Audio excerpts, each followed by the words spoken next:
Hello, and welcome to this episode of Our Family Tree. Today, we are going to trace our family roots through the lineage of our grandfather, Ernest Albert Bean.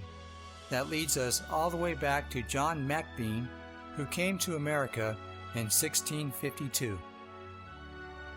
And through documentation, we will see how we are related to each generation as we travel up our family tree.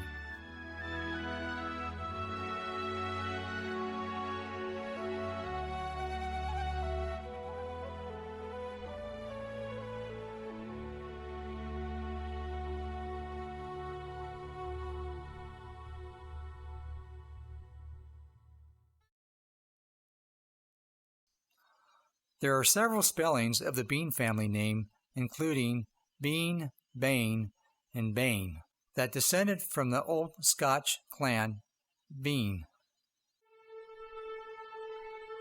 As Scottish culture is again popular with the commercial success of movies like the Outlander series, we become familiar with the Mackenzie and the Fraser clans of Inverness, Scotland. But the clan Macbean held land in Inverness as well, between the Mackenzie and the Fraser clans. Unfortunately, this was a smaller piece of land near the Loch Ness Lake and was sold off. The clan occupied the Lochaber, Scotland territory before the year 1300. Unlike the other clans, the Macbeans have no family land or castle for our generation to visit. However, there is erected on the land a small monument.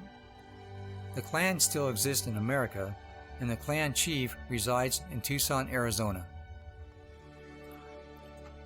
3 distinct families of this blood came to America. The Bains settled in Virginia, the Bains in Maine, and the Beans in New Hampshire. Our family line starts with the very first Bean to arrive in America. John Bean arrived in 1652. He arrived as an indentured servant. At this time, indentured servants were those who served for a period of time to an owner of their contract until their compensation was paid up.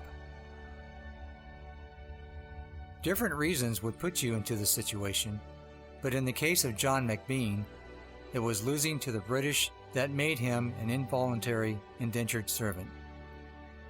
John had been a member of the Scottish clan, the Macbeans. His father was Donald Bean, and his mother was Mary McGillis from Strathdown, Inverness, Scotland.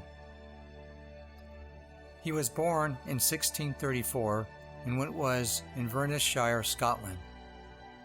He had a younger brother who was 1 year younger named William, who also came to the United States. These would be difficult times. In the spring of 1650, when Oliver Cromwell threatened to invade Scotland, great numbers of Scottish Highlanders enlisted to defend their homeland. The Scots lost the Battle of Dunbar on September 3, 1650, but exactly a year later, a reorganized Scottish army prepared to fight Cromwell at the Battle of Worcester. When no ammunition was provided, the Scots resorted to clubs, stones, and the butts of their muskets until they were finally overpowered, and Scotland lost its independence. The surviving Scottish soldiers were taken as prisoners of war. In 1651 and 1652, many of the Scottish prisoners of war were deported to Boston, where they were acquired by planters from Maine to the Plymouth colony. And this was the case for John Bean, the first Bean to come to America, although not of his own choice.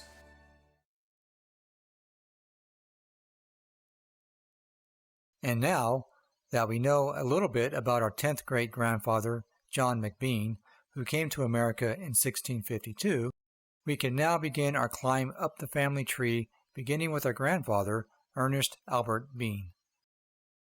We know from our previous episode that Ernest Albert Bean married Ruth Waterhouse on November 29, 1922, in Cape Elizabeth, Maine. They had 4 daughters, Gertrude, Hazel, June, and Elaine. My father was born in East Waterford, Maine, which was a little north of Portland. Portland is in the southern part, and it was always referred to as up country. He was born there and he grew up in East Waterford. It was a very small town, and when the students got to high school, there was no high school, they were sent to Bridgeton Academy in Bridgeton, which was a few towns away. It is still in existence. It's a very good prep school. Anyway, he graduated from there. He lived with a farmer named Mr. Kimball. He boarded there and went to school there. According to the 1910 census, Ernest is living with his father Albert, his mother Asora, and his brothers and sisters. Ernest is 20 years old at this time.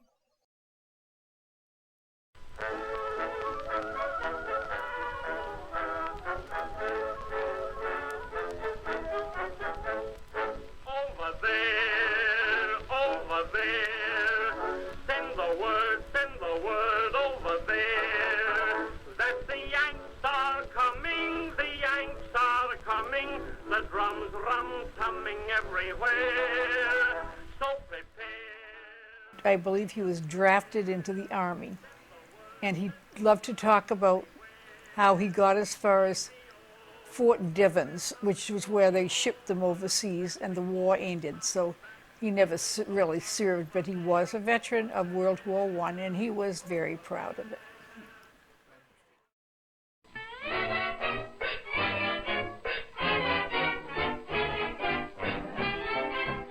Ernest would go off to serve this country during World War I and then return to marry Ruth Waterhouse. He would have 4 daughters, no sons. I know at one time before I was born, among other things, he sold coffee. He did work in the grocery business. It was called Milliken Tomlinson, and they serviced independent grocery stores that they called IGA stores. So he would go around and make deliveries in his truck all around the area. He actually worked in Portland. That was where he was located. We lived in a little town called Cape Elizabeth.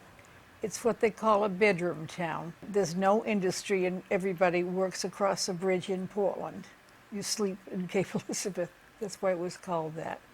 It was a very small town then, but it was a wonderful place to grow up. According to the 1940 census, Ernest was living in Cape Elizabeth on Spurwink Avenue with his wife Ruth, his 4 daughters, and his mother-in-law Gertrude Waterhouse, who was a widower at that time. Now my grandmother, who lived with us, I was, I think, in my late teens when she died. She was a wonderful, perfect lady, a lovely, lovely lady. Her name was Gertrude Waterhouse. My sister Gertrude was named for her. She was born Wentworth. Her family lived in Portland, right on the ocean, on the promenade. And it was from showing pictures of her and her family. She was always beautifully dressed. They had money, but they lost it in the Depression, which a lot of people did. And her mother, who she was very proud of, always told us that her mother's name was Fidelia Kirkpatrick. Wow. She talked about, and she was very active in Veterans Affairs during the Civil War. In fact, there is a monument in Portland called Monument Square dedicated to the soldiers in the Civil War. The people that were active in getting it put together, their names are under the monument. I have been told that. She married Wentworth. Then Wentworth married Waterhouse, who was my mother's father. I was the 3rd girl in a family of 4. My sister Gertrude is 8 years older than I. My sister Hazel is a year and a half older than I. And my youngest sister Elaine, who passed away a few years ago, was about 15 months younger. There were 4 girls in the family, and we were always known as the Bean Girls, always. Till the day we all die, we'll always be the Bean Girls to a lot of people.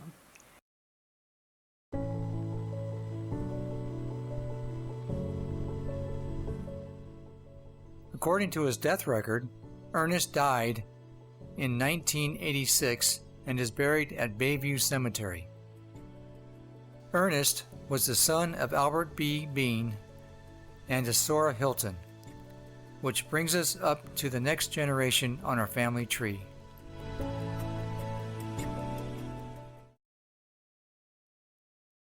Albert B. Bean was our great-grandfather and is the 5th great-grandson of John Bean. According to his marriage record, Albert married Asora Hilton in 1890 in Cape Elizabeth, Maine.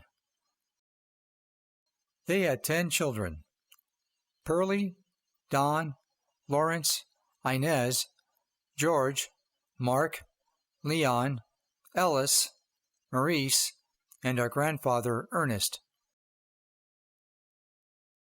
At the end of the rainbow there's happiness, and to find it how often I cried. According to his birth record, Albert Bean was born on December 16, 1866, in Otisfield, Maine. According to the 1880 census, Albert is living with his father Ansel Bean and his mother Rhoda. Albert is 13 years old at that time. By the 1920 census, Asora is listed as head of household as a farmer with only Ellis and Leon with her. My grandfather Bean was Albert Bean, and my grandmother was Isora Hilton. But I'm told, and I didn't know this until very recently, that she was adopted by a Hilton family, so I have no idea what her original birth name was. And my father had several brothers. We weren't particularly close to, he used to go and visit them, as you know, we had a lot of cousins. Some lived in the area, some lived what we called up country. I remember going and visiting them. One son was a pharmacist, one was a teacher. His family did very well. We didn't see that much of them. Albert Bean's son, Pearlie Bean, who was our great-uncle, was drafted into World War I. He served in Company G, 156th Infantry, and then later in Company K, the 355th Infantry. He departed for the war from Boston on July 8, 1918, aboard a ship called the Derbyshire. At this time, he was with the supply company, the 304th Infantry. Then, on August 22, 1918, he again ships out from New Jersey on board the President Grant with the 156th Infantry, Company G. When combat broke out on August 7th, many of the soldiers were inexperienced, and 42 men were killed in what became known as Gas Hollow. Pearlie was most certainly engaged in the Battle of St. Mihiel, which was a major battle in World War I, fought from September 12th through September 15th, 1918. This battle involved the American Expeditionary Forces and 110,000 French troops under the command of General John J. Pershing of the United States. Pack up your troubles in your own kit bag and smile, smile, smile. While you've a Lucifer to light your fag, smile, boys, that's the style. The attack at St. Mihiel was part of a plan by General Pershing in which he hoped that the Americans would break through the German lines and capture the fortified city of Metz. It was the first large offensive launched by the United States Army in World War I, and the attack caught the Germans off guard in the process of retreating. The St. Mihiel attack established the stature of the U.S. Army in the eyes of the French and the British forces, but eventually the American forces found themselves on muddy roads, making it difficult to get supplies. The Meuse-Argonne offensive was then launched as a major part of the final Allied offensive of World War I. This was at the infamous Western Front. The Meuse-Argonne offensive was the largest in the United States military history, involving 1.2 million American soldiers. The battle had taken a toll on all sides. Pearlie was killed on November 1, 1918, and 1 week later, on November 11th, leaders met in France where they signed an agreement to cease hostilities on the Western Front. The armistice took effect at 11 o'clock that morning, but a formal peace agreement was only reached when the Treaty of Versailles was signed the following year. Originally, he was buried at the Meuse-Argonne American Cemetery in September 1921. He was later transferred to the United States and is buried at Arlington National Cemetery, Plot Section 18, Site 3422.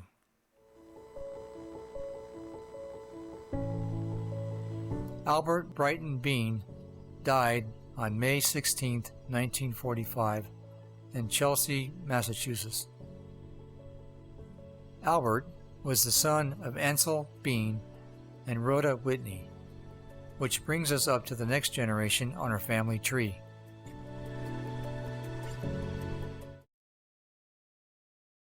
Ansel C. Bean was our great-great-grandfather and is the fourth great-grandson of John Bean.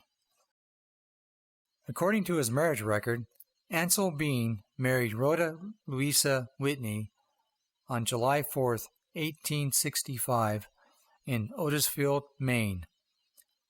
They had one child, Albert Bean. According to his birth record, Ansel was born on July 27, 1839, in Naples, Maine.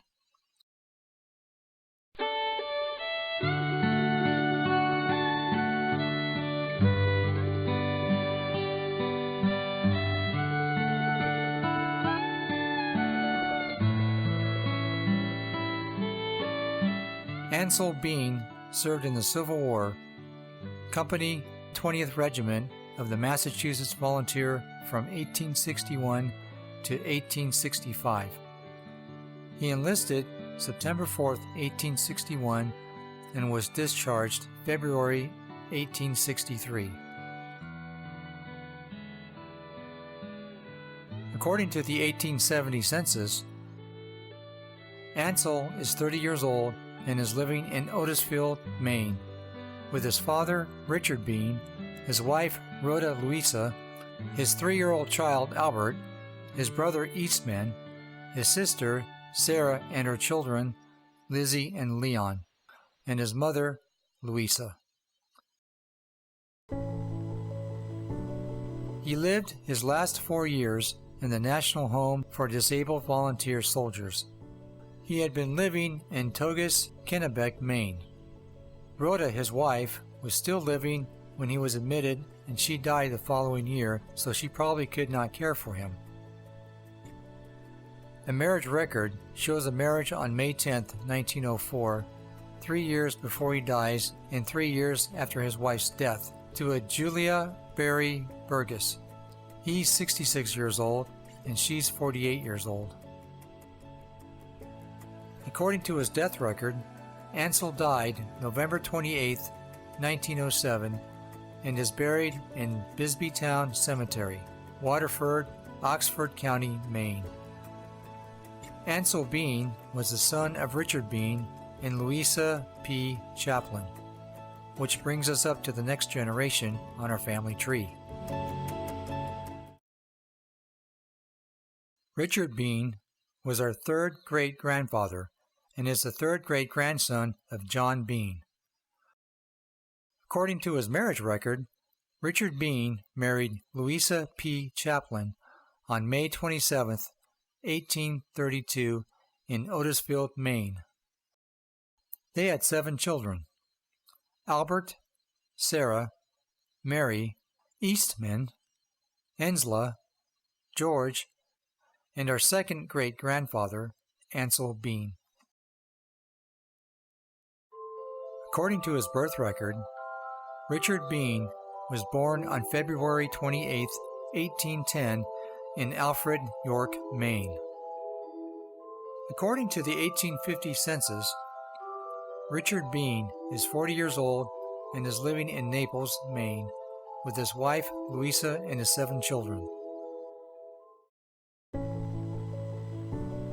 According to his death record, Richard Bean died on August 13, 1895, in Otisfield, Maine.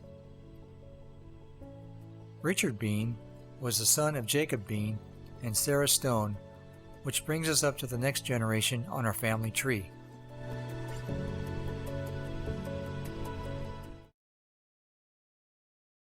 Jacob Bean was our 4th great-grandfather, and he is the 2nd great-grandson of John Bean. According to his marriage record, Jacob Bean married Sarah Stone on October 8, 1809, in Alfred, Maine. They had 5 children: Kager, Gideon, Horace, Amelia, and Richard.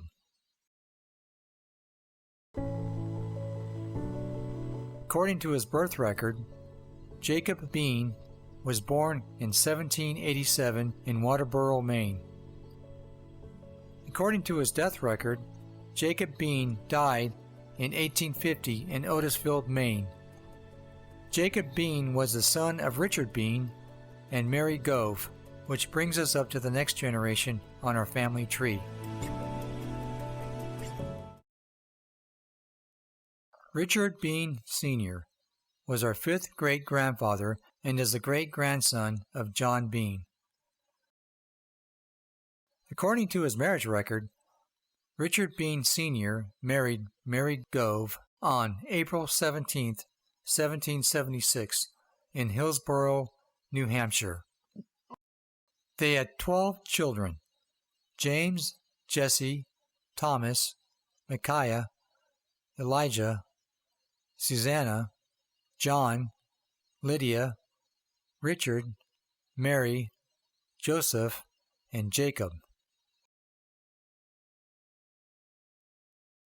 According to his birth record, Richard Bean Sr. was born on May 28, 1750, in Brentwood, New Hampshire. Richard fought in the American Revolutionary War and was a Mason.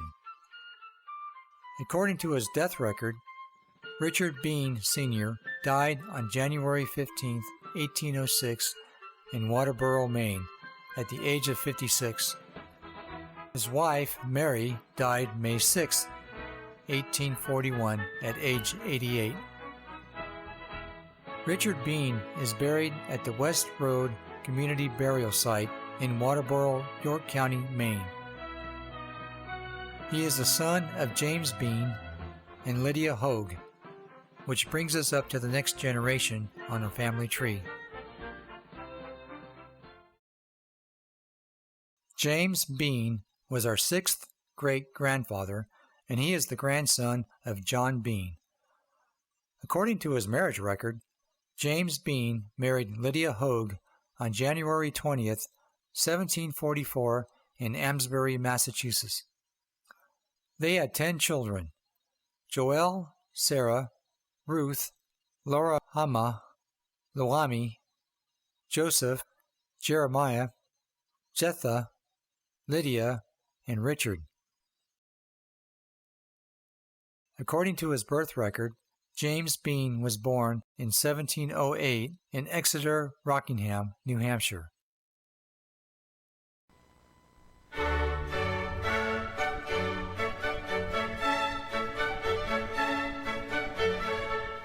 James Bean lived on his homestead located 3 miles south of Exeter and 1 mile from East Kingston in a narrow valley.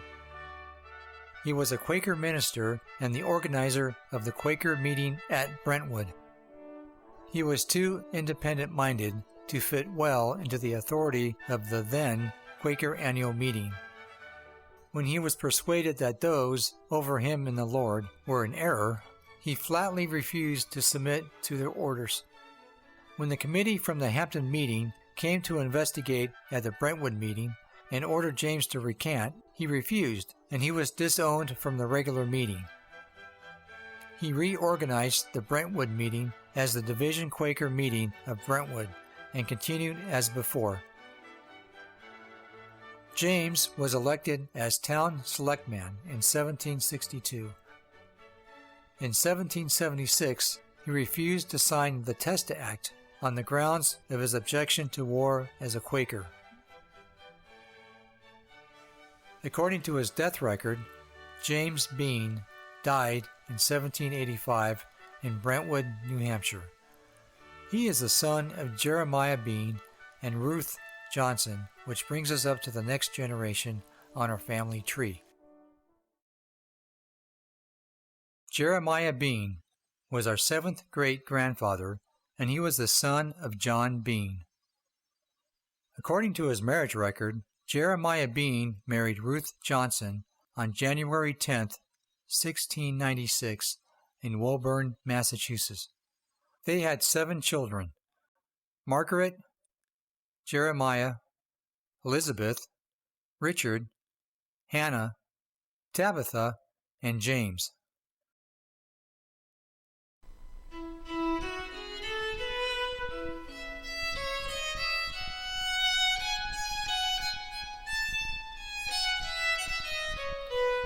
According to his birth record, Jeremiah Bean was born on April 20th, 1675, in Exeter, Rockingham, New Hampshire.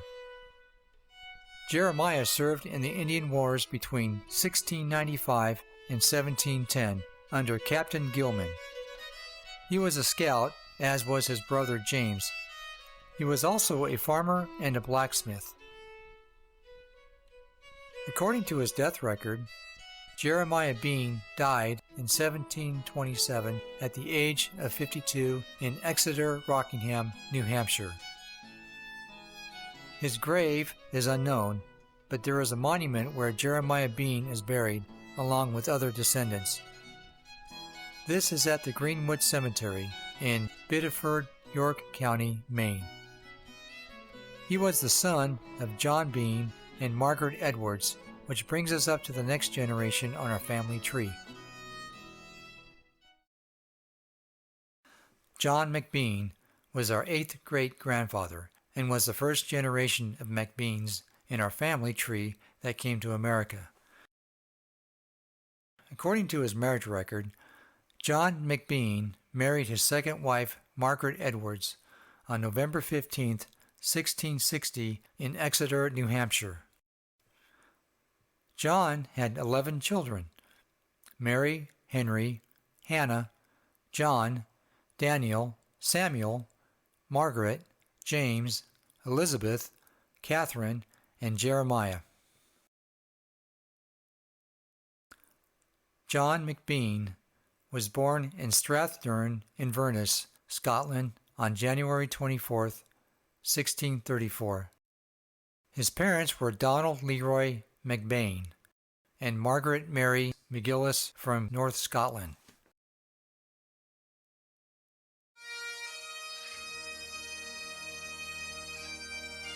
It is believed John was approximately 15 to 16 years old when he participated at the Battle of Worcester on September 3, 1651, in that he may have followed an older brother into the service.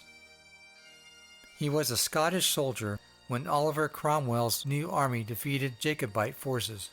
John was amongst the 10,000 soldiers taken prisoner. In 1652, John, at age 18, was one of 272 Scottish prisoners of war shipped off by Cromwell to the American colonies aboard the ship the John and Sarah. The ship set sail on November 11, 1651, for Boston, arriving there on February 24, 1652. Not only was he a prisoner of war, but the ship's clerk changed his name to Bean, eliminating the Mac in front of his name to remove the Scottish in his family name. The prisoners were sold into indenture to pay their transportation cost. On that same day of arrival, 2/24/1652, John was sold on the auction block as an indentured servant at Saugus House Ironworks to Nicholas Lyson of New Hampshire. Nicholas Lyson was the owner of several sawmills on the Exeter River and the Oyster River. Although most of those indentured servants served 6 or 8 years of apprenticeship, John Bean did not serve that long. John soon became a partner in the sawmills. John would go on to care for his master until his master's death. John Bean was also a land developer. Between 1660 and 1708, he acquired nearly 20 parcels of real estate, which he cleared of timber and transformed into working farms, ready for sale to new settlers. John Bean died on January 24, 1718, in Exeter, Rockingham, New Hampshire.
So that was our family tree in a nutshell. We came from a long line of very strong-willed people who sought out to have a better life in the new world called America. We are here today because of their courage and sacrifices that they made during their lifetime. Thanks for watching, and see you next time on the next episode of Our Family Tree.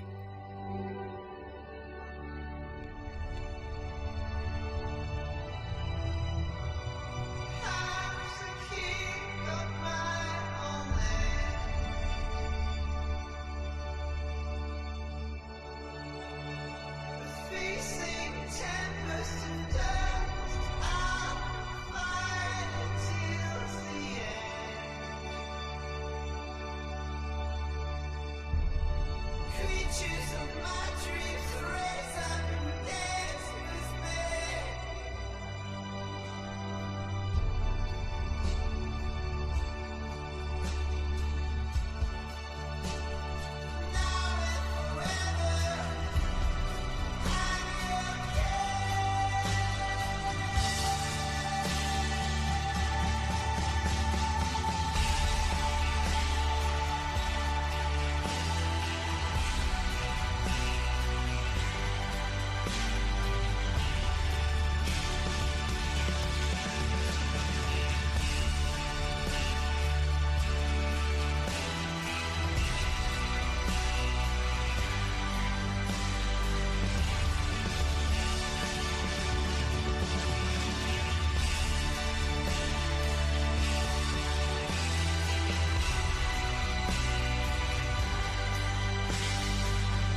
O flower of Scotland, when will we see your like again, that fought and died for your wee bit hill and glen, that stood against him, proud Edward's army, and sent him homeward to think again.